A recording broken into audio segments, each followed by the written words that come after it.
विज्ञायं राधे त्वं नय मां चरणान्तिकम्। अभिमान परित्यज्य प्राकृत वपुर आदिषु श्री कृष्ण कृपया गोपी देहे बसे ब्रजाम्यहम्। राधिका अनुचरी भूत्वा पारकीय रसे सदा राधा कृष्ण विलासेषु परिचर्या करोम्यहम्। श्री कृष्ण चैतन्य प्रभु नित्यानंद श्री अद्वैत गदाधर श्रीवासादि गौर भक्त वृंद श्री रूप सनातन भट्ट रघुनाथ श्री जीव गोपाल भट्ट दास रघुनाथ एछे गोसाई करु नित्य चरण वंदन विघ्न नाशे ते अभिष्ट पूरण। हरे कृष्ण कृष्ण कृष्ण हरे हरे हरे राम राम राम हरे हरे। भगवान के अभिन्न प्रकाश विग्रह परिव्राजक आचार्य तिदंडी स्वामी भक्ति प्रसाद विष्णु गोस्वामी गुरुदेव महाराज जी के पावन चरण कमलों में असंख्य संख्य कोटि दंडवत प्रणाम करते हुए उनसे हेतु की भक्ति की वांछा करती हूँ। परम गुरुदेव जययुक्त हो, परमेष्ठी गुरुदेव जययुक्त हो, रूपानुगवर पूर्व आचार्य जययुक्त हो। श्री वृंदावन धाम की जय हो, श्री राधा दामोदर मास की जय हो, कार्तिक मास की जय हो, श्री मायापुर नवद्वीप धाम की जय हो, समस्त वैष्णव वृंद की जय हो। आप सभी कक्षा में उपस्थित वैष्णव वैष्णवियों को मेरा यथा योग्य दंडवत प्रणाम, सभी का मैं अभिवादन करती हूँ। आज हरे कृष्णा राधे राधे जी। हाँ जी, राधे राधे। हाँ, आज दामोदर अष्टकम हमारी अरुणा दीदी बोलेंगे। दीदी बोलिए।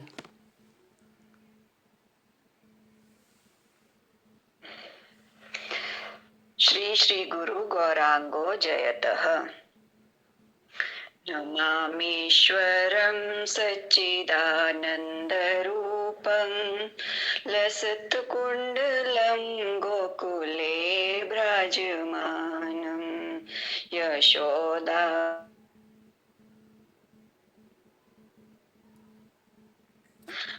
परामृष्टमत्यन्ततोद्धृतय गोपया रुदन्तं मुहुर्नेत्रयुगं रिजन्तं कराम्भोजयुगमेन सातङ्कनेत्रं मुहुश्वासकम्पत्रिरेखाङ्ककण्ठ स्थितग्रेव दामोदरं भक्तिवदम् इति दृक्स्वलीलाविरानन्दकुण्डे स्वघोषं निमज्जन्तमाखया पयन्ततं तदीयेषु भक्तैर्जितत्वं पुनः प्रेमतस्तं शतावृत्ति वन्दे परं देवमोक्षं न मोक्षावधिं वा न चान्यं वृणेऽहं वरेशादपीह इदं देव पुरनाथ गोपालबालं सदा मे मनस्या विरास्पता किमनयेह इदं ते मुखाम्भोज मत्यन्तनीले विवृतं कुन्तलेह स्निग्धरुक्तश्च गोपया मोश्चुम्बितं बिम्बरक्ताधरं मे मनस्या विरासतामलं लक्ष्यलाभे नमो देव दामोदरानन्त विष्णो प्रसीद प्रभो दुःखजालावधिमगनं कृपादृष्टिभृष्टयाति दीनं बतानु गृहाणेश मामगय मेधयक्षिदृशय कुबेरात्मजो बद्धमूर्त एव यद्वत् त्वया चितो भक्तिभाजो कृतो च तथा प्रेम भक्तिं स्वकामे प्रयच्छ न मोक्षे ग्रहोऽस्ति दामोदरेय नमस्तेऽस्तु दामने स्फुरदीप्तिधाम्रे त्वदीयोदरायाथ विश्वस्य धामने नमो राधिकायै त्वदीयप्रियायै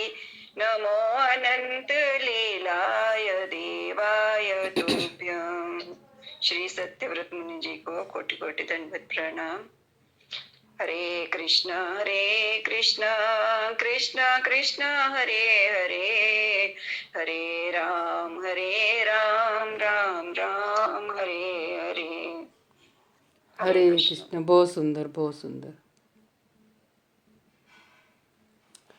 सत्यव्रत मुनि कह रहे हैं, इदं ते मुखाम्भोजम् अत्यंत नीले व्रतं कुन्तलेः सनिग्धधर तश्च गोप्या मुहुश्चुम्बितं बिम्ब रक्ताधरं मे मनस्या विरास्ता अमलं लक्ष्यलाभे। सत्यव्रत मुनि कह रहे हैं कि हे देव, आपका यह जो मुखारबिंद है, आपका ये जो मुख कमल है, ये अत्यंत श्यामल वर्ण का है, श्याम वर्ण का है और अत्यंत स्निग्ध है। स्निग्ध माने चिकना, और घुंघराले केश से आपका ये मुंह आवृत है, ढका हुआ है। और आपके जो नेत्र कमल हैं वो कमल के समान इतने सुंदर हैं, और आपके जो अधर हैं, होंठ, वो बिंब फल के समान गुलाबी से डार्क गुलाबी रंग के। और आपके इन ओंठों को यशोदा मैया बार बार जो चूमती रहती है, वही आपका मुखार बिंद मेरे मन में और मन रूपी मंदिर में प्रकट होता रहे, प्रकट ही नहीं सदा के लिए विराजमान हो जाए, और मुझे दूसरे लाखों लाखों प्रकार के कोई लाभों से मुझे कोई प्रयोजन नहीं है। मेरा कोई लाभ ही नहीं, कोई और मतलब नहीं। बस मैं ये चाहता हूँ कि मेरे हृदय रूपी मन मंदिर में आपका ये सुंदर, ये जो मुख कमल है, ये मेरे मन मंदिर में बैठ जाए, ताकि मैं नेत्र बंद करूं और आपका दर्शन करूं। आज हम श्री रूप गोस्वामी का उपदेशामृत का 5वां श्लोक सुनते हैं। कृष्णेति यस्य गिरिं तं मनसा आद्रियेत दीक्षा अस्ति चेत प्रणतिभिश्च भजन्तमीशं शुश्रूषया भजन विज्ञम् अनन्यमन्य निन्दादिशून्य हृदयं सिप्त संगलबद्धया। जो मध्यम भक्त है, पहले होता है कनिष्ठ वैष्णव, कनिष्ठ भक्त, फिर होता है मध्यम भक्त, फिर होता है उत्तम भक्त। ये 3 ही श्रेणियां हैं भक्तों की।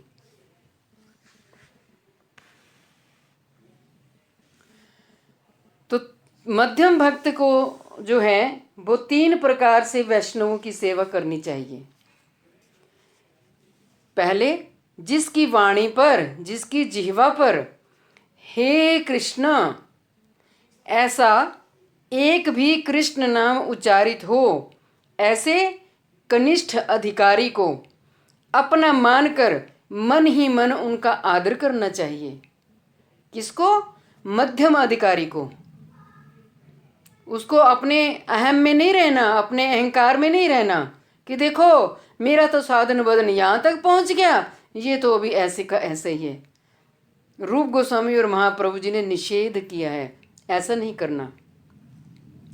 जिसने दीक्षा के तत्व को समझकर योग्य गुरुदेव से दीक्षा ग्रहण कर ली है तथा वैष्णव रीति के अनुसार जो भगवान का भजन भी करता है, ऐसे सद और असद विचार संपन्न मध्यम अधिकारी का प्रणाम आदि के द्वारा उनका आदर करना चाहिए।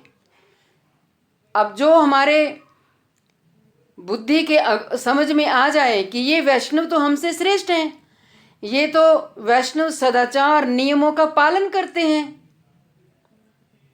वैष्णव धर्म के अंतर्गत जितने भी व्रत हैं, उपवास हैं, तिरुभाव तिथि है, आविर्भाव तिथि है, ये उनको मनाते हैं, और जितने भी पर्व हैं, व्रत हैं, उनको ये वैष्णवजन बड़े हर्ष उल्लास से करते हैं। तो कनिष्ठ वैष्णव को चाहिए कि वो मध्यम वैष्णव का आदर सत्कार करे। और जो व्यक्ति श्रीमद् भागवत आदि वैष्णव स्मृतियों के अनुसार भजन के तत्व को भली प्रकार जानकर अनन्य रूप से श्री कृष्ण का भजन करता है, जो वैष्णव की निशानी क्या है कि वो वैष्णव है, वो होगा श्री कृष्णेक शरण,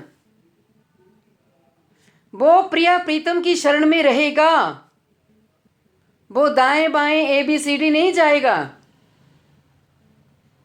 वो ऋतुओं की तरह अपना इष्ट नहीं बदलेगा। जो तत्व को अच्छी तरह से समझ गया, और तत्व समझ में आएगा दो कारणों से, भक्त कृपा और भागवत कृपा। जब तक ये दो कृपा हमारे जीवन में होंगी, हम अच्छे से ये तत्व को समझ जाएंगे, और श्री कृष्ण के अतिरिक्त अन्यत्र कहीं भी अभिनिवेश नहीं रहता, यानी उसका मन श्री कृष्ण के अलावा कहीं और आसक्ति नहीं है, और दूसरों की निंदा आदि से शून्य निर्मल हृदय वाला है। सही मायने में जो वैष्णव होगा ना, वो ना तो निंदा सुनेगा और ना ही निंदा करेगा। निंदा सुनना भी अपराध की श्रेणी में आता है। हमें नहीं किसी की निंदा सुननी।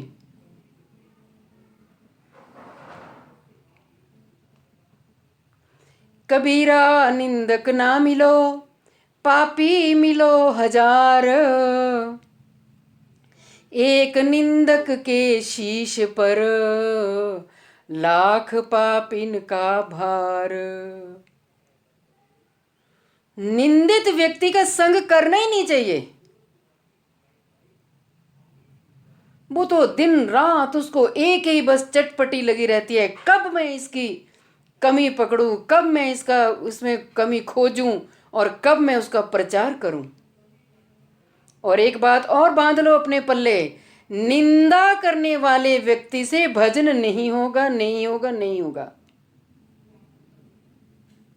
माया घेर लेगी उसको आकर के। ऐसे भजन विज्ञ अर्थात मानसिक सेवा के द्वारा अष्टकालीय लीला स्मरण भजन पार्टी में अभिज्ञ महाभागवत को स्वजातीय अंतःकरण वाले सुस्निग्ध जनों में सर्वोत्तम संग जानकर, जो ऐसा वैष्णव वैष्णवी आपके जीवन में आ जाए, जो श्रीमद् भागवत महापुराण का श्रवण करता हो, जिसका हृदय शुद्ध हो, जो सत्य का आचरण करे, और जो अष्टकालीय लीला का मानसिक चिंतन करे, ऐसा जिसका अंतःकरण हो और सुस्निग्ध, सुस्निग्ध मैंने उसका हृदय आर्द्र होना चाहिए, तरल दैन्य वाला चित्त होना चाहिए। तो उसको सबसे अच्छा संग जानकर, सबसे अच्छा संग समझो, फिर उसके पास जाकर के क्या करना, प्रणिपात। प्रणिपात मैंने शरणागत हो जाओ, उनका अनुगत्य समझो, ले लो अनुगत्य। फिर परिप्रश्न, फिर उनसे जिज्ञासा करो। कैसी जिज्ञासा?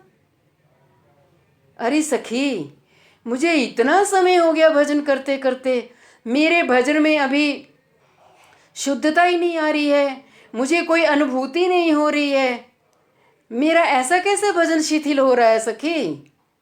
मुझे कोई उपाय बता दे सखी। मुझे अपना भजन बढ़ाने के लिए कौन सा उपाय करना चाहिए? इसको बोलते हैं परिप्रश्न।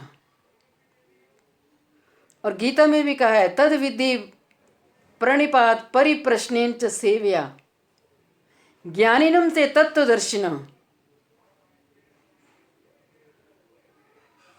भगवान श्री कृष्ण अर्जुन को कह रहे हैं कि तद विद्धि प्रणिपातेन परिप्रश्नेन सेव्या। जो भगवत तत्व को अच्छी तरह से जानते हैं अर्जुन, उनके पास, साधुओं के पास जाओ, वैष्णवों के पास जाओ, उनसे परिप्रश्न करो, प्रणिपात हो जाओ, अनुगत्य में स्वीकार करो, शरणागति ले लो उनकी, और अपनी आत्म उद्धार के लिए उनसे जिज्ञासा करो। वो तत्व ज्ञान से युक्त जो वैष्णव होगा, जो साधु होगा, वो सारी बातों को समझा देगा। और प्रीतिपूर्वक सेवा द्वारा उनका आदर करना चाहिए। लेकिन ऐसे नहीं करना कि पहले तो आप हमारे शिक्षा गुरु, जय हो, मैंने बहुत कुछ सीखा, और जब हमें मौका मिला तो पीठ पीछे या छाती में छुरा घोंप दिया। तो तुम ऐसा किसके साथ कर रहे हो? जिसको तुम शिक्षा गुरु मान रहे हो या वैष्णवी मान रहे हो, तो क्या उनके अंतःकरण में प्रिया प्रीतम निवास नहीं कर रहे? भगवान बैठे नहीं हैं? भगवान सर्वदृष्टा हैं, सर्वज्ञ हैं, सब कुछ देखते हैं। एक आप कुछ भी ना बोलो, भगवान अंतःकरण की एक एक विचारधारा से वाकिफ हैं। किसी के प्रति हम क्या सोच रहे हैं, सूक्ष्म से सूक्ष्म सोच भी नंद नंदन को पता है। तो ये सनातन रूप गोस्वामी जी ने 5वें श्लोक में बहुत सुंदर उपदेश दिया। देखो, सीधी सी बात है, सकल जन में माता पिता पाए,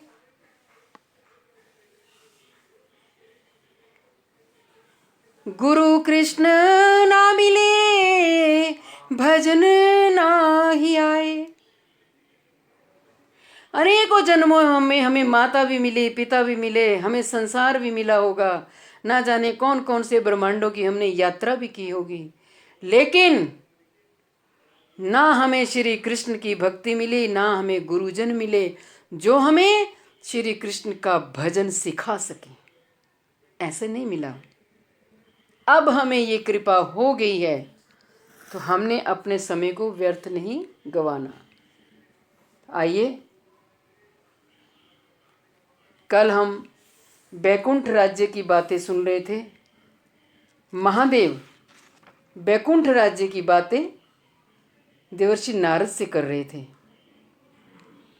तो कल हमने श्लोक सुना, श्लोक नंबर था 46, कि वे बैकुंठवासी, पेज नंबर है 158, बैकुंठवासी केवल भगवान की भक्ति से ही परम संतुष्ट रहते हैं तथा हरि भक्तों और हरि भक्ति की रक्षा करते हुए भगवत भक्ति का विस्तार करने के लिए स्वेच्छापूर्वक सर्वत्र विचरण करते रहते हैं। भावानुवाद में कह रहे हैं, बैकुंठ में वास करने वाले भक्त श्री हरि के सारूप्य और उनके समान ऐश्वर्य का आदर क्यों नहीं करते? सारूप्य मुक्ति है ना, वैष्णवजन इनका आदर नहीं करते, किसी भी मुक्ति का वैष्णव आदर नहीं करते। क्यों? इस श्लोक में इसका कारण बता रहे हैं। वे केवल हरि भक्ति द्वारा ही परम संतुष्ट रहते हैं। श्री भगवान स्वयं कहते हैं, मेरे भक्तों को संपूर्ण जगत सुख में दिखाई देता है।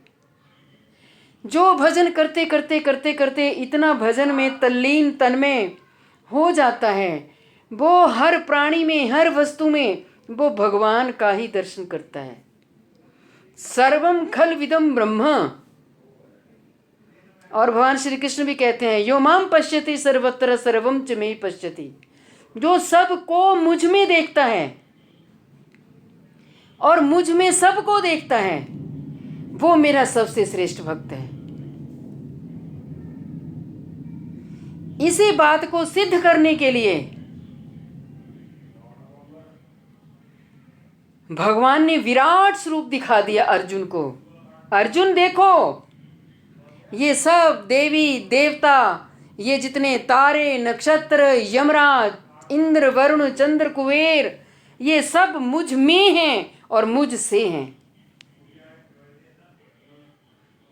एक मुख से संसार के जीव जा रहे हैं और दूसरे मुख से भगवान से बाहर आ रहे हैं।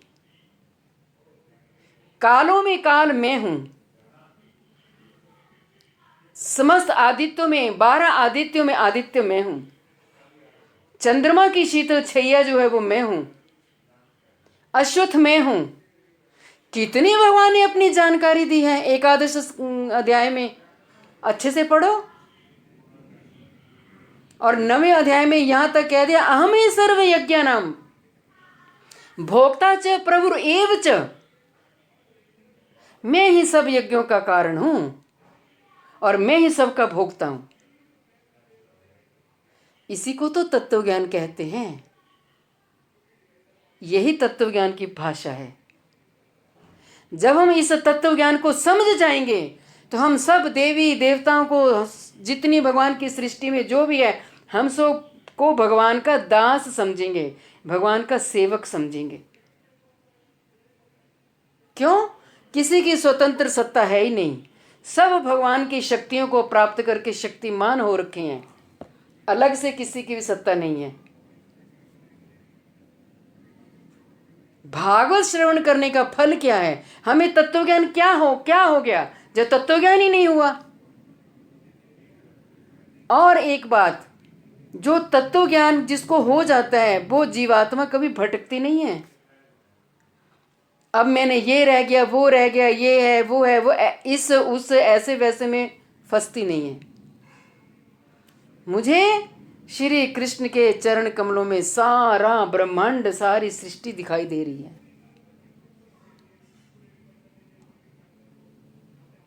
अधिक विस्तार से जानना चाहते हो तो 15वां अध्याय पढ़ो, पुरुषोत्तम योग।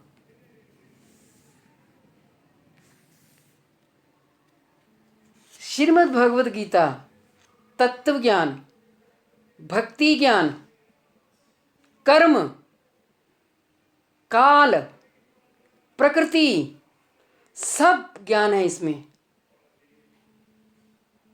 अगर अपने जीवन को उज्जवल बनाना है तो जीवन में एक नियम ले लो कि मुझे 1 या 2 श्लोक पढ़ने ही पढ़ने हैं और समझने हैं। गीता आधार है। श्रीमद् भगवद गीता उपनिषद है। 108 उपनिषदों का हमने दर्शन नहीं किया, लेकिन एक उपनिषद का दर्शन करने से 108 उपनिषदों का दर्शन हो जाता है।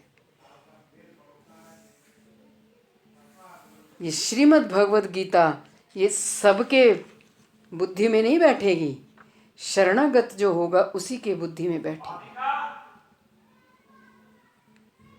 अच्छे से समझो।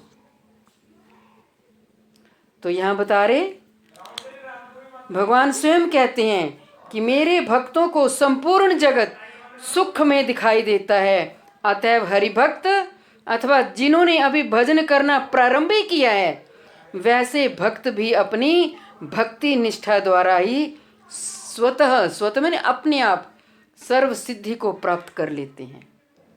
जो नए नए साधक होते हैं ना, उनके मन में बड़े संशय चलते हैं। नए नए साधक थोड़े पथ भ्रष्ट भी हो जाते हैं, लेकिन नए साधकों के लिए श्रीमद् भगवद गीता का आश्रय लेना बहुत जरूरी है, बहुत जरूरी है। अब मैंने 15 माले की या 15 फ्लोर की मैंने बिल्डिंग खड़ी करनी है, तो उसको आधार तो अच्छा होना चाहिए ना, मजबूत। तो चाहे आप 250 फ्लोर की बिल्डिंग खड़ी कर दो, कुछ भी नहीं होगा उस बिल्डिंग को। ऐसे ही हमारी जो जो बिल्डिंग है, हमारे तत्व ज्ञान की बिल्डिंग, हमारे विचारों की, हमारे भावों की, हमारे कर्मों की, हमारे सेवा की, ये आधार है श्रीमद् भगवद गीता। श्रीमद् भगवद गीता 6 अध्याय ध्यान योग, 6 अध्याय कर्म योग, 6 अध्याय भक्ति योग। और इसमें आत्मा का ज्ञान है, आत्मा के बारे में समझाया पहले, फिर कर्म के बारे में समझाया, फिर ध्यान योग के बारे में समझाया, फिर भक्ति योग, फिर भगवान ने अपनी विभूतियों के बारे में बताया, फिर भक्ति योग के बारे में बताया। 18वें अध्याय का श्लोक नंबर 55। भक्त्या माम अभिजानाति यवंच अस्मि तत्वतः। अर्जुन, अगर मुझे जानना है मैं कैसा हूं, मैं किस रूप में हूं, भक्त्या माम अभिजानाति, मुझे तत्व से जानने के लिए भक्ति योग अपनाना पड़ेगा। कर्म को भी भगवान ने एक साइड रख दिया। कर्मी लोग भी अपने फल की इच्छा रख लेते हैं, फिर जो फल की इच्छा रखते हैं वो पाप और पुण्यों के बंधन में बंध जाते हैं। हम खुद ही बंधते हैं भैया, अपने अपने लिए बंधन हमने पैदा किया है। मेरे माँ बाप ने तो मुझे बंधन नहीं दिया। कर्म करेंगे, कर्म का फल, अभी कर्म किया नहीं, फल की इच्छा पहले रख ली। तो भगवान कहते हैं कर्मण्येवाधिकारस्ते मा फलेषु कदाचन। तेरा कर्म करने में अधिकार है, फल में नहीं। फल तो मैं दूंगा तुझे। फिर उससे भी ऊपर उठ के 7वें अध्याय में कह रहे हैं भगवान, नाहम प्रकाश सर्वस्व योग माया समावृत मूढ़ो अयम ना भी जानाति माम अजम अभ्यम तत्। मैं सबके सामने प्रकाशित नहीं होता हूं अर्जुन। योग माया, मैं योग माया रूपी पर्दे से ढका हूं, इतना ही फर्क है। मूढ़ो अयम ना भी जानाति, मूर्ख लोग मुझे मेरे बारे में जानते नहीं हैं और मेरे तत्व के बारे में नहीं जानते मैं कैसा हूं। इतना गूढ़ ज्ञान दे रखा है, मैं तो मजा आ जाता है गीता पढ़ते पढ़ते। भगवान ने अपने बारे में खोल के बता दिया, मेरा दाम क्या है, मुझे कौन से लोग प्राप्त कर सकते हैं। कौन सा ऐसा प्रश्न है जिस प्रश्न का उत्तर गीता में आपको नहीं मिलेगा? सब प्रश्नों का उत्तर गीता में मिलेगा। हाँ, शरणागति होनी चाहिए।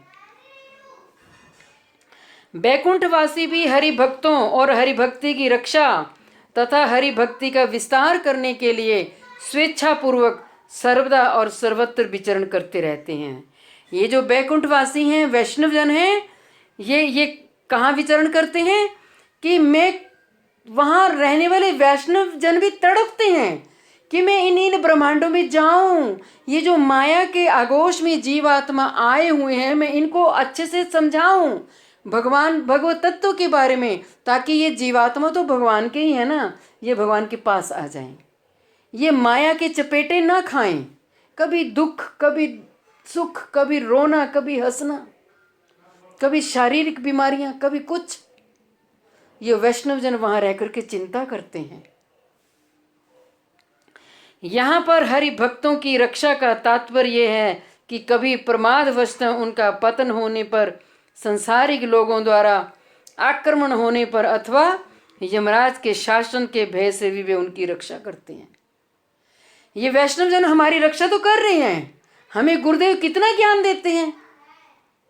वैष्णव जन हमें हमेशा अलर्ट करते हैं, चेतावनी देते हैं, तुम ऐसा मत करो, तुम्हारे अनेकों जन्म फिर से 84 में तुम पड़ जाओगे, तुम्हारा बर्बाद समय हो जाएगा, तुम ऐसे करो, ऐसे भजन करो, ऐसी सेवा करो। हरि भक्ति वर्धित कहने का तात्पर्य है कि वे साधुओं की गोत्र वृद्धि द्वारा भक्ति का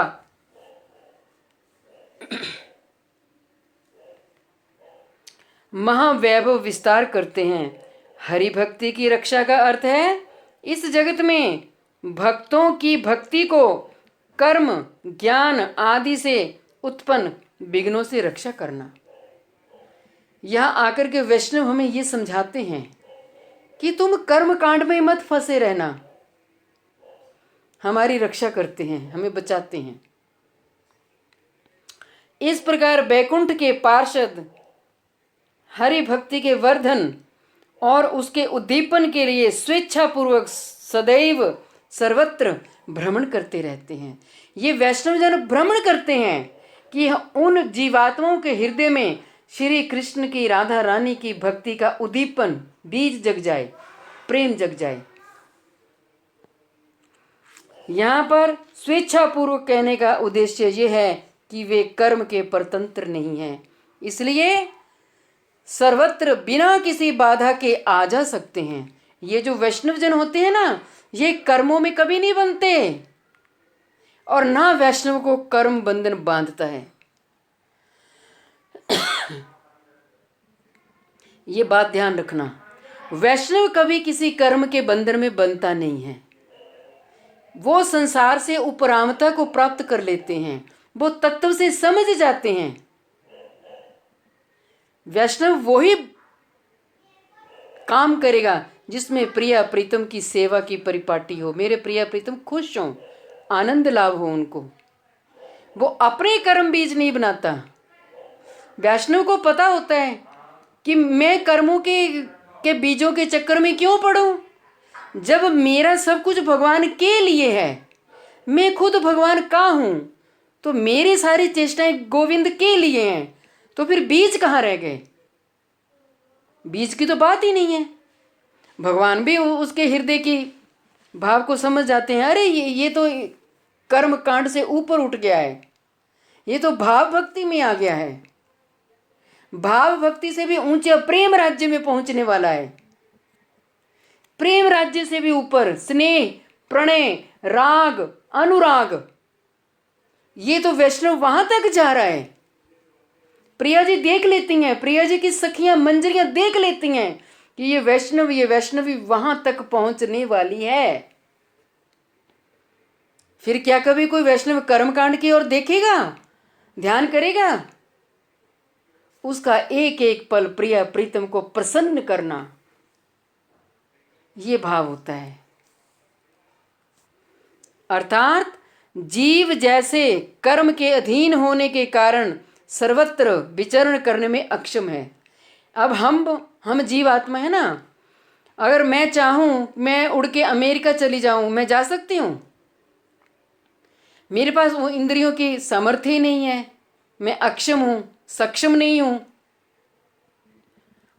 तो वे वैष्णवजन उस प्रकार कर्म के अधीन नहीं होते, इसलिए बिना किसी विघ्न बाधा के सर्वत्र विचरण करते हैं। जो हरि भक्त होते हैं, जो बैकुंठवासी हैं, बैकुंठ में रहते हैं, वो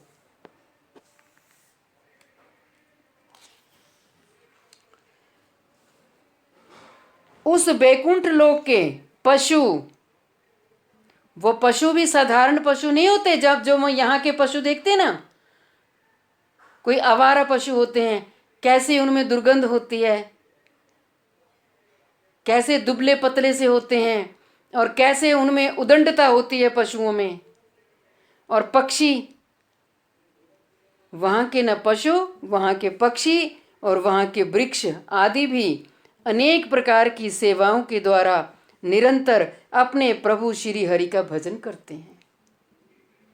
वहाँ की तो गैया भी नृत्य करती है, वहाँ के मोर चकोर हिरण हाथी, वो सब अलौकिक हैं, दिव्य हैं, उनका रंग रूप बिल्कुल अलग है। वो यहाँ के संसार के नहीं होते, संसार जैसे नहीं होते। वो भी अपनी भाषा में मनुष्यों की वाणी बोल करके संकीर्तन करते हैं, नृत्य करते हैं। और उनको विष्णु तत्व के रूप में कोई दिख जाए तो बस अपने हाथ पांव उठा उठा के नाच नाच के विभोर होते हैं।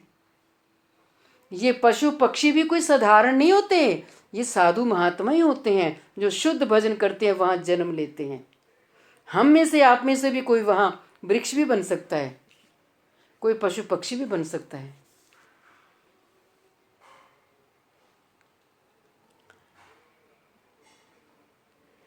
ऐसा लगता है मानो वे उन योनियों को धारण कर मुक्त पुरुषों का उपहास कर रहे हैं। ये जो पशु पक्षी वृक्ष है ना, ये मुक्त पुरुष माने जो मुक्ति चाहते हैं, जो सोम सोम करते हैं, ये उनके लिए भी हंसते हैं। अरे क्या तूने सोम सोम किया, तू तो हमारे प्रिय प्रीतम का, तू लक्ष्मी नारायण का दर्शन करने से भी रह गया। तू दर्शन नहीं कर सकता, तू सेवा नहीं कर सकता, तू जीवा से गान नहीं कर सकता, और तो और खाने के भी लाले पड़ जाते हैं। जन्म ले नहीं सकता, जब जन्म ही नहीं होगा तो मरण कहाँ से होगा। बस एक बार मुक्त पुरुष, तो उनका भी उपहास करते हैं ये पशु पक्षी और वृक्ष। क्योंकि जिनके चरण कमलों को श्री लक्ष्मी सदैव प्रेम से संवाहन करती रहती है, प्रेम से नारायण के चरण कमलों को दबाती हैं, सेवा करती हैं, प्रक्षालन करती हैं, वे ऐसे श्री भगवान का साक्षात दर्शन करते हुए उनके साथ विहार करते हैं। जब लक्ष्मी नारायण नंदन कानन वन में विहार के लिए जाते हैं, तो ये उन वन में ये पशु पक्षी उस लक्ष्मी नारायण के साक्षात दर्शन करके भाव विभोर होते हैं।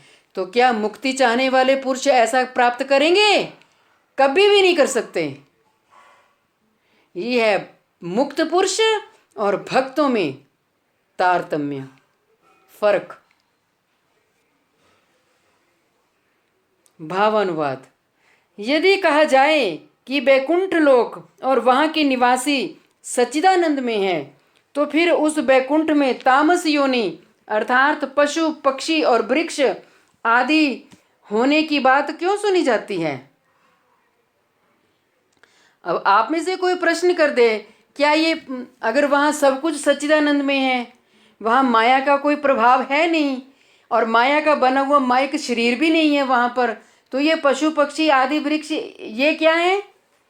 तो यहाँ कहा कि जैसा कि तीसरे स्कंद में बैकुंठ के वर्णन में प्रसंग आता है कि पारावत, कोकिल, सारस, चक्रवाक, डाहुक, हंस, शुक, तितिर, मयूर जैसे पक्षियों का कोलाहल थोड़े समय के लिए बंद हो जाता है, क्योंकि पक्षियों को हरि कथा श्रवण करने में इतना अधिक आनंद का अनुभव होता है कि जब भ्रमर गुंजन करना प्रारंभ करते हैं तो उनको लगता है कि मानो हरि कथा का गान हो रहा है। देखो, ये हरि कथा सुलभ है मृत्युलोक में, हम और आप सुन रहे हो। हरि कथा सुलभ है बैकुंठ में, हरि कथा सुलभ है गोलोक ब्रज वृंदावन में। ये स्वर्ग लोक में कथा दुर्लभ, वहां तो विषय भोग हैं, वहां तो सोम रस का पान करके उन्मत्त हुए रहते हैं सब देवता लोग, गंधर्व, गांधर्वियां सोम रस में डूबी रहती हैं। वहां कहाँ हरि कथा? कभी कभी तपलोक में या जनलोक में, जनलोक में जो नवयोगेश्वर हैं, कवि, हरि, अंतरिक्ष, प्रबुद्ध, पिपलायन, चमस, द्रुमिल, करभाजन, आविरोत्र, ये किसके पुत्र हैं बताओ? ये किनके बेटे हैं?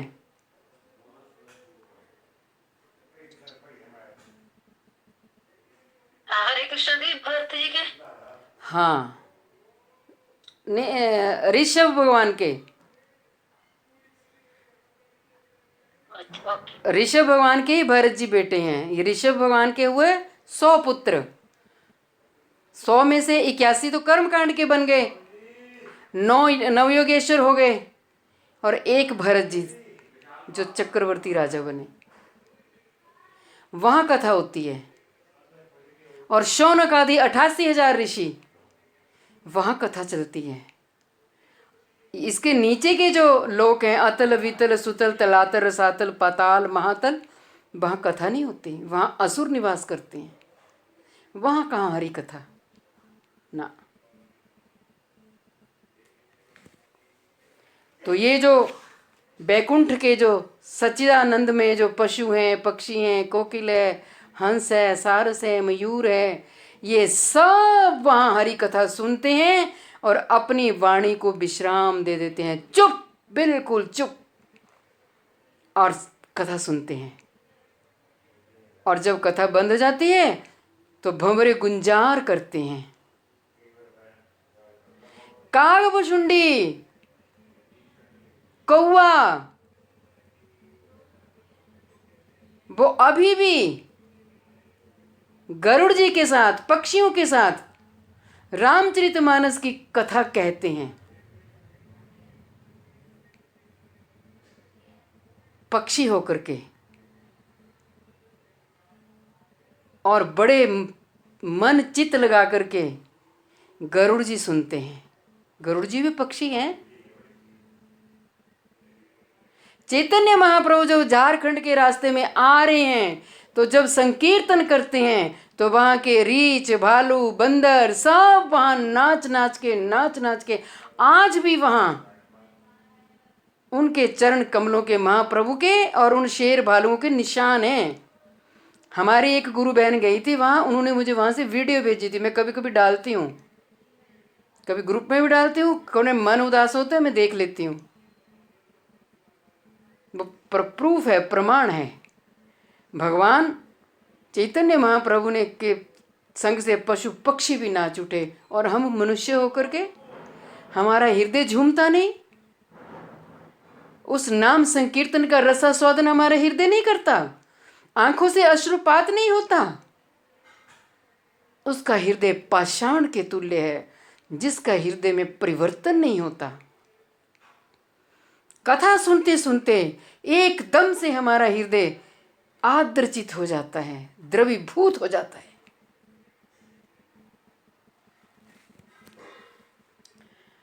तुलसी के पत्र आदि से निर्मित आभूषणों को धारण करने वाले भगवान तुलसी की गंध का आदर करते हैं। ऐसा देखकर मंदार, पारिजात, कुंद, कुरुबक, चंपक, पुन्नाग, नागकेशर, बकुल, उत्पल, कमल जैसे समस्त पुष्प अपनी अपनी सुगंध से परिपूर्ण होने पर भी तुलसी की तपस्या को ही अति श्रेष्ठ मानते हैं। इसी आशंका के समाधान के लिए मुक्ता इत्यादि श्लोक कह रहे हैं, ऐसे अद्भुत भजन सुख का परित्याग करके जो इसके विपरीत तुच्छ मुक्ति को ग्रहण करते हैं, उन्हीं मुक्त पुरुषों का उपहास करने के लिए ही बैकुंठ के पशु पक्षी वृक्ष आदि उन निकृष्ट योनियों को धारण करके अपनी सुंदर सेवा द्वारा निरंतर श्री हरि को प्रसन्न करते हैं। जब श्री वृंदावन धाम में श्री कृष्ण गोचारण के लिए जाते हैं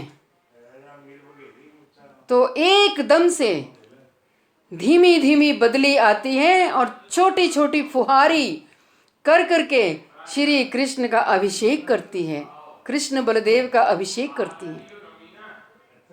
वो अपने को धन्य धन्य मान लेती हैं। वो बदली वो ऐसी धन्य धन्य फुहारी करती है कि आज तो मैं सर्वेश्वर सच्चिदानंद में मैं भगवान का दर्शन करूं, मैं अपनी सेवा दे दूं, अब मुझे दर्शन हो रहे हैं। वो ऐसे आनंद से विभोर वो बदली होती है कि वो धीमी धीमी धीमी धीमी फुहारी करेगी। लताएं, वो हवा का झोंका आएगा और लताएं बहाने से श्री कृष्ण के चरण कमलों को छू लेंगी। और जितने भी डालियों में, बेलों में फूल लगे होंगे वो झरझर झरझर झरझर करके वो पूरे रास्ते में फूलों की बारिश कर देंगी। कोई भी ब्रज में अपनी सेवा दिए बगैर रहता नहीं है। वो वृक्ष जो चेतन अवस्था में होते हैं वो कृष्ण बलदेव का दर्शन करेंगे, वो जड़ की भांति हो जाते हैं, मूक हो जाते हैं। आह, मेरे प्रिया प्रीतम, मेरे कृष्ण बलदेव, उनकी छवि को वो वृक्ष भी अपने हृदय में भर लेते हैं। अब शाम तक आएंगे, अब मैं इस छवि का दर्शन भरूं। कोई भी ऐसा रहेगा नहीं ब्रज वृंदावन में जो श्री कृष्ण की सेवा ना करे। जब गैया रूप माधुरी का दर्शन करती हैं तो गैयाओं के कान खड़े के खड़े रह जाते हैं, पूंछ खड़ी की खड़ी रह जाती है। वो भूल जाती हैं कि हम मेरे मुख में तृण है, मुझे इसको चबाना है। बछड़े भूल जाते हैं, सब अपनी अपनी सेवा देते हैं। मानस हो तो वही रस खान, बसो ब्रज गांव के गांव मझारन। रसखान की बहुत सुंदर दोहावली है। क्या कभी हमने सोचा, क्या कभी हमने प्रिया प्रीतम के पास श्री वृंदावन धाम से ही मांग लो? क्या कभी उनके चरणों में प्रार्थना करी, प्रभु बहुत हो गया, इस माया के थपेड़े खा खा करके हमारा समय व्यतीत हो गया, बस अब एक जन्म हमें ब्रज वृंदावन में दे दो। बस हूं तो मैं अभिमानी, दंभ, कपटी, पर आप हो करुणाले बरुणाले, आप दोषों को नहीं देखते, आप करुणा निधान हो। बस आप अपनी करुणा इस दास पर भी बरसा दो। श्री धाम से प्रार्थना करो।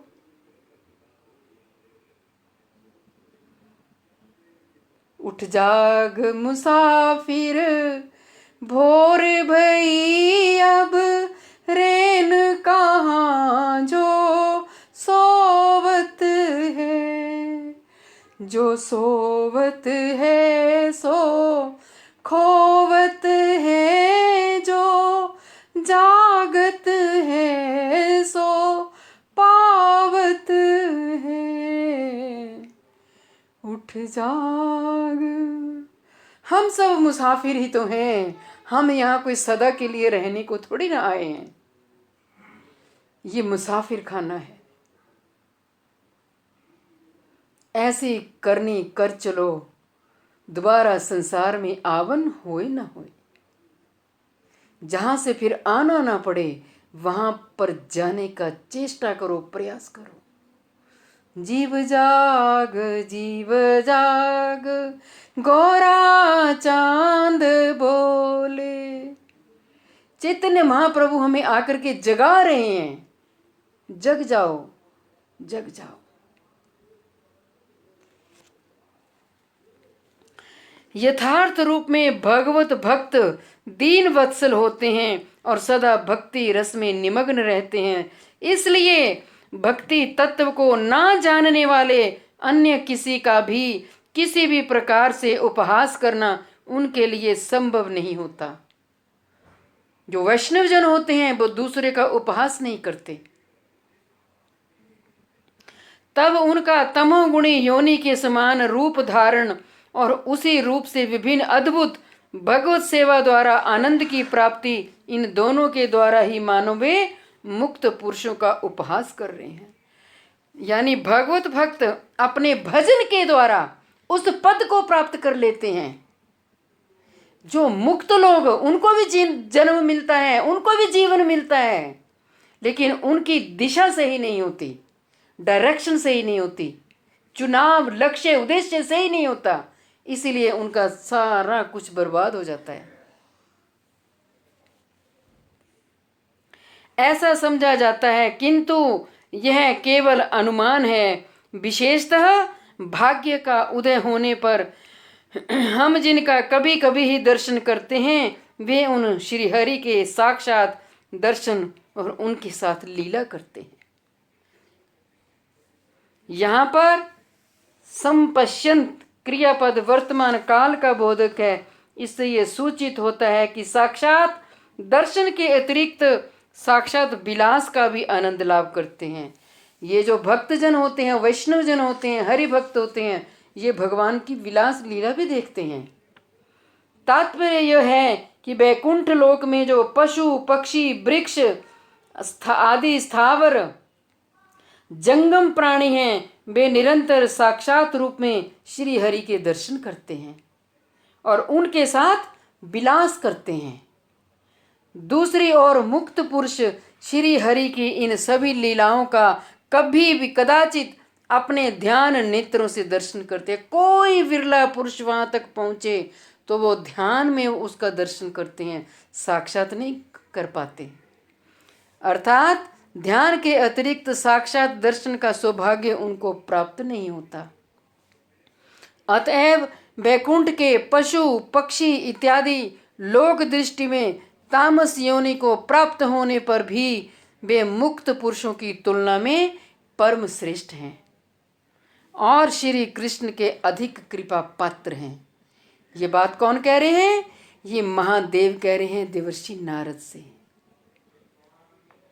अपने हृदय को महादेव ने खोल दिया। ये है आनंद की वस्तु। अहो कारुण्य महिमा श्री कृष्णस्य कुतो अन्यतः वैकुंठ लोके यो अजस्त्रम तदीयेषु च राजते। अहो, श्री कृष्ण की जैसी करुणा वैकुंठ लोकवासियों पर निरंतर बरसती रहती है, वैसी करुणा क्या अन्य किसी स्थान पर दृष्टिगोचर होती है? अर्थात कहीं दिखाई नहीं देती। वहां सब कुछ सच्चिदानंद में है, दिव्य है, अलौकिक है, अपराकृत है। उस वैकुंठ लोक में परमानंद में डूबकर निरंतर प्रभु के नाम संकीर्तन आदि रूप प्रेमामृत वाहिनी भक्ति के अलावा अन्य कोई चेष्टा ही नहीं है। वहां प्रेम की गंगा बहती है, धारा बहती है। इस श्लोक में श्री कृष्ण की कृपा का लक्षण और उसकी क्रिया प्रदर्शित हो रही है। उस वैकुंठ लोक में निरंतर परमानंद से प्रभु का नाम संकीर्तन आदि आनंद उत्सव होता रहता है और यहाँ आदि शब्द से गीत नृत्य और परिचर्या यानी अर्चन पूजा की परिपाटी को समझना होगा। यहाँ पर भगवान के नाम संकीर्तन से उदित होने वाले अनेक प्रकार के भजन के अतिरिक्त और कोई दूसरी चेष्टा नहीं देखी जाती। वहाँ बैकुंठ में और कोई काम नहीं है। हमारी तरह धन कमाना है, परिवार देखना है, घर बनाना है, बच्चे पालने हैं, हमें कितने झमेले हैं। जो बच्चा बचपन में जन्म लेता है वो बूढ़ा होके मर भी जाएगा, खप भी जाएगा, लेकिन उसकी लाइबिलिटी, उसकी चिंताएं कभी खत्म नहीं होती। क्या कोई चिंता से मुक्त हुआ? हम और आप हुए? कितनी जिम्मेवारी हैं हमारे पर। लेकिन बैकुंठ में ऐसी कोई चिंता है ही नहीं। ना किसी ने घर बनाना, ना किसी ने बच्चे पालने, ना किसी ने धन कमाना। वहां एक ही काम है, भगवान का श्री हरिनाम संकीर्तन गान करना। सभी चेष्टाएं एकमात्र संकीर्तन में ही प्रवर्तित हो जाती हैं अथवा वहां की सभी प्रकार की चेष्टाएं भक्ति रस से परिपूर्ण होती हैं। अर्थात जिस प्रकार के व्यवहार से भगवान श्री हरि के प्रति प्रेम तेल धारावत अविचिन्न, तेल धारावत का मतलब जब हम किसी तेल के पैकेट को किसी बोतल में या कैन में पलटी करते हैं तो उस तेल की जो एक धारा होती है वो टूटती नहीं है ना, वो एक जैसी। तो कहते हैं ऐसे ही वहाँ भक्ति रस की प्रेम की अविच्छिन्न धारा तेलवत वो वहाँ गति से निरंतर प्रवाहित होती रहती है। और वैसे प्रेम अमृत को वहन करने वाला नाम संकीर्तन भी वहाँ पर होता है। वहाँ का जो नाम संकीर्तन है वो कैसा है? वो मुंह से गाने वाला नहीं है, वो एकदम हृदय से निकलने वाला और हृदय में उस प्रेम को समाने वाला। हृदय का पात्र इतना विशाल होता है वहाँ कि वो रस भरता जाता है, भरता जाता है। यहाँ पर हम नाम संकीर्तन करेंगे, बस हो गया, थक गए, अब माला थोड़ी देर बैठ जाती हूँ, बाद में माला करती हूँ। वहाँ ऐसा प्रमाद है ही नहीं ना। भ्रम, प्रमाद, कर्णापाठ, विप्रलिप्सा, ये चार दोष वहाँ नहीं है। अहो, उस बैकुंठ में परमानंद रस समुद्र की महिमा अद्भुत है। उस आनंद की एक बूंद के आधे अंश के साथ भी ब्रह्मानंद सुख की तुलना नहीं की जा सकती। ऐसा वो आनंद है, अहो विस्मय से। इसलिए वहां पर भजनानंद की महिमा अनिर्वचनीय है। यानी उस भजन की जो आनंद है उसकी महिमा को हम कह नहीं सकते। उसका कारण क्या है? उस परमानंद रस समुद्र की एक कणिका का कण भी, अर्थात एक कणिका के आधे अंश अथवा उससे भी कम अंश के साथ भी ब्रह्मानंद और स्वस्वरूप अनुभव सुख की तुलना नहीं की जा सकती। स्वस्वरूप सुख मैंने मैं कौन हूं? मैं भगवान का नित्य दास हूं। अहम गोपीर भरतु पद कमर दास दास अनुदास। ये मेरा स्वरूप है। वह बैकुंठवासी भक्त यहाँ तक कि वहाँ के समस्त पदार्थ सभी श्री कृष्ण के चरण कमलों के अभिमान परित्यज्य प्राकृत वपुर आदिशु श्री कृष्ण कृपया परमानंद स्वरूप बैकुंठ लोक बैकुंठवासी और वहाँ के सभी पदार्थों की महिमा के विषय में और अधिक क्या कहूँ, अथवा वे सभी श्री कृष्ण के चरण कमलों के प्रेम से परिचर्या। यहाँ महादेव श्री कृष्ण के प्रेम की महिमा बता रहे हैं। कृष्ण चैतन्य प्रभु नित्यानंद से आप मथुरा धाम भी ले सकते हो, द्वारका धाम भी समझ सकते हो, आप गोलोक ब्रज वृंदावन भी समझ सकते हो। बैकुंठ अनेक हैं, एक नहीं है, अनेक हैं। रघुनाथ श्री जी महादेव देवर्षिनाथ को श्री कृष्ण की महिमा बता रहे। एछे गोसाई करु नित्य चरण वंदन श्री कृष्ण की ऐसी कृपा के पात्र बैकुंठ वासियों की मुझसे भी अधिक जो महिमा है उसके विषय में मैं और क्या कृष्ण कृष्ण हरे बैकुंठ में वास करने वाले सभी भक्त अनंत कोटि ब्रह्मांडों के वैभव से युक्त हैं तथा वे वैभव भी परम सुख में नित्य सत्य और प्रेम भक्ति संपन्न है। उनकी सर्व विलक्षण महाराज के महाउत्कर्षता असंख्य कोटि दंडवत प्रणाम करते हुए उनसे है तो कि भक्ति कितनी इच्छा करती हूँ। परम गुरुदेव जय युक्त हो, परमेष्ठी गुरुदेव महादेव जी ने वैष्णवों के बारे में दे आचार्य जय युक्त हो। श्री वृंदावन धाम की जय हो, श्री राधा दामोदर मास की जय हो, कार्तिक मास की जय हो, श्री मायापुर नवद्वीप धाम की जय हो, समस्त वैष्णव वृंद की जय हो। आप सभी कक्षा में उपस्थित वैष्णवियों को मेरा यथा योग्य दंडवत प्रणाम, सभी का मैं अभिवादन करती हूँ। आज हरे कृष्णा, राधे राधे जी। हाँ जी, राधे राधे। हाँ, आज दामोदर अष्टकम हमारी अरुणा दीदी बोलेंगे। दीदी बोलिए।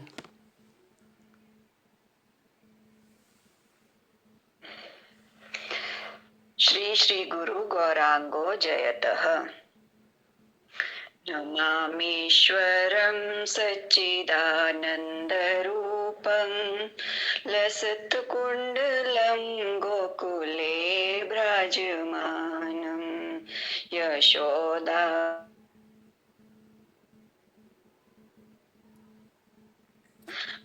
पराभीष्टमत्यन्ततोद्धृतय गोपया रुदन्तं मुहुर्नेत्रयुगं रिजन्तं कराम्भोजयुगमेन सातङ्कनेत्रं मुहुश्वासकम्पत्रिरेखाङ्ककण्ठ स्थितग्रेव दामोदरं भक्तिवदम् इति दृक्स्वलीलाविरानन्दकुण्डे स्वघोषं निमज्जन्तमाखया पयन्ततं तदीयेषु भक्तैर्जितत्वं पुनः प्रेमतस्तं शतावृत्ति वन्दे परं देवमोक्षं न मोक्षावधि दधिं वा नाचन्यं वृणेऽहं वरेशादपीह इदं तेव पुरनाथ गोपालबालं सदा मे मन